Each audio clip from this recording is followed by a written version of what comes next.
સ્વાગત કરું.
સાંઈ મિત્ર મંડળ તરફથી સાંઈ પાલખી લઈને આવેલા વાંકલના સર્વ ભક્તોને આપણે દિલના હૃદયના શ્રદ્ધા સુમનથી સૌનું હાર્દિક સ્વાગત છે, સ્વાગત છે, સ્વાગત છે.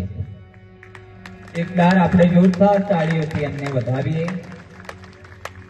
અને સર્વે ભક્તોને વિનંતી કરીએ કે તેઓ પોતપોતાનું સ્થાન લઈ અને કથા શ્રવણમાં ભાગ લે એવી વિનંતી.